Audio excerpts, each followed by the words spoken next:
Hello friends, welcome back to my channel amazing అమ్మ. ఇవాళ ఇంకో సింపుల్ నాన్ వెజ్ రెసిపీతో అయితే మీ ముందుకు వచ్చానండి. అదేంటంటే గార్లిక్ చికెన్. ఇక్కడ 2 పెద్ద బ్రెస్ట్ పీసులు, ఇంకా అలాగే కొద్దిగా నార్మల్ చికెన్ ఫ్లేషన్ అయితే మేము 1 కేజీ ఆర్డర్ చేసాము. ఇంకా ముందుగా మనము చికెన్ని మొత్తం మీడియం సైజ్ ముక్కలుగా కట్ చేసుకోవాలండి. వీడియోలో చూపించినట్లు కట్ చేసుకొని బాగా వాష్ చేశాక పసుపు, సాల్ట్, కొంచెం కారం పొడి. కారం చాలా ఎక్కువ పడుతుందండి, ఎందుకంటే అప్పుడే మనకు చికెన్ బాగా టేస్టీగా ఉంటుంది. ఇంకా 3 యాడ్ చేశాక అల్లం వెల్లుల్లి పేస్ట్, ఇంకా అలాగే ఒక లెమన్ కూడా మనము బాగా స్క్వీజ్ చేసుకొని మొత్తం ఈ పేస్ట్ అంతా ఇవంతా ముక్కలకి పట్టేలాగా బాగా కలపాలండి. ఇదంతా ముక్కలకి పట్టాక ఒక టైం ఉంటే ఒక 1 అవర్ వరకు మ్యారినేట్ చేయాలి.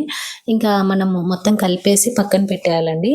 తర్వాత ఒక 1 అవర్, 1.5 అవర్ మ్యారినేట్ అయ్యాక ప్యాన్ తీసుకొని కొద్దిగా ఆయిల్ వేసి మనము ఈ మ్యారినేట్ చేసిన చికెన్ అయితే అందులో వేసుకొని ఎక్కడే కానీ వాటర్ యాడ్ చేయకుండా మొత్తం ఆ చికెన్లోని వాటర్ ఇంకా ఆయిల్లో బాగా వేపుకోవాలి. చికెన్ వేసే ముందు ఇక్కడ వీడియోలో చూపిస్తున్నట్లు ఒక 2 చెక్కలు, ఇంకా అలాగే 5-6 లవంగాలు, ఒక 4-5 ఇలాచి, ఇంకా అలాగే ఒక 4-5 ఆనియన్స్ని ఇలా వీడియోలో చూపిస్తున్నట్లు పొడవుగా కట్ చేసుకొని బాగా వేపుకోవాలండి. ఇలా మొత్తం ఒక 50-60% ఆనియన్స్ కలర్ చేంజ్ అయ్యే వరకు బాగా వేపుకోవాలి. ఇలా ఆనియన్స్ అంతా బాగా వేగాక మనం మ్యారినేట్ చేసుకున్న చికెన్ని ఇందులో యాడ్ చేసుకోవాలి. ఇంకా ముందుగా చెప్పినట్లు ఇక్కడ వాటర్ యాడ్ చేయకుండా బాగా కలపాలండి. ఆ చికెన్లోని వాటర్ వచ్చే వరకు, ఇంకా అలాగే ఆయిల్లో ఈ చికెన్ ముక్కలు బాగా వేపుకోవాలి. ఇది మినిమం అంటే ఒక 25-30 మినిట్స్ టైం అయితే పడుతుంది. ముక్కలు బాగా మెత్తగా ఆ వాటర్లో బాగా బాయిల్ అయ్యి బాగా అలా మొత్తం వాటర్ అంతా వెళ్ళిపోయే వరకు బాగా కలుపుకోవాలి.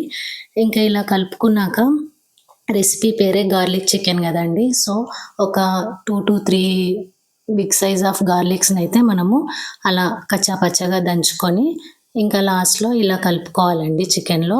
ఇది కూడా బాగా టైం పడుతుంది. ఒక 10-15 మినిట్స్ అయితే బాగా గార్లిక్ అంతా వేపుకోవాలి. ఇంకా అలాగే ఒక 4-5 గ్రీన్ చిల్లీ, కొద్దిగా ధనియాల పౌడరు, కొద్దిగా కారము, ఇంకా అలాగే కొద్దిగా గరం మసాలా, కొద్దిగా జీరా పౌడర్ కూడా మనము మొత్తం కలుపుకొని బాగా చికెన్ ముక్కలకి పట్టేలాగా కలపాలండి.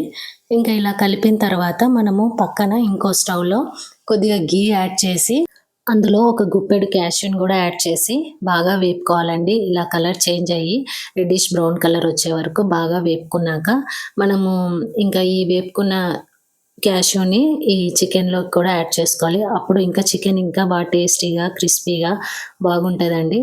ఇది కూడా చాలా ఎమ్మీగా, ఈజీగా, క్విక్గా అయిపోతుందండి. మీరు కూడా ఇదే ప్రొసీజర్లో ఒక్కసారి ట్రై చేయండి. ఎప్పుడు కామన్గా లేకుండా ఇలా సైడ్ డిష్ లాగా అయితే చాలా బాగుంటుంది. థ్యాంక్ యూ ఫర్ వాచింగ్ అండి. Keep subscribing. మీకు కానీ నా వీడియోస్ నచ్చినట్లయితే